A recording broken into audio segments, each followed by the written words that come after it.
Қолыңнан келсе алып қаш. Мінекей дәл осы фильмнің соңғы сеанстары ғана болып жатыр екен. Соған әйтеуір үлгердім. Фильм комедия жанрында, бірақ мүлдем басқа фильмдерге ұқсамайды. Бұл жерде көріпкел айтады, бас кейіпкер әйелге осындай ауылға бар, сені бір жігіт күтіп алады, бір жігітпен кездесесің, сол сенің тағдырың деп.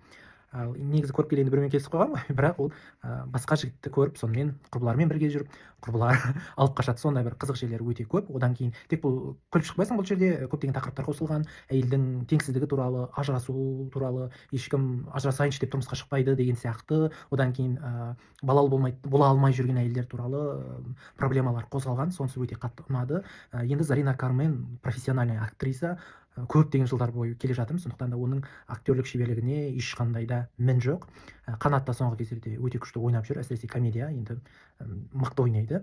Айшолпан мен Жансаяны мен актриса ретінде білмеймін, мүмкін осының алдында түскен шығар, бірақ көрген емеспін. Әсіресе Айшолпан қалай ойнар екен деп ойладым, өйткені ол көбінесе блогер ғой, мен өз басым блогер ретінде білемін. Бірақ дәл осы кинодағы ең басты фишка, ең басты алып тұрған дәл осы Айшолпан, дәл соның кейіпкері өте қатты ұнады, керемет сомдаған. Кәсіби актер актрисалардан ешқандай да артық болмаса кем емес.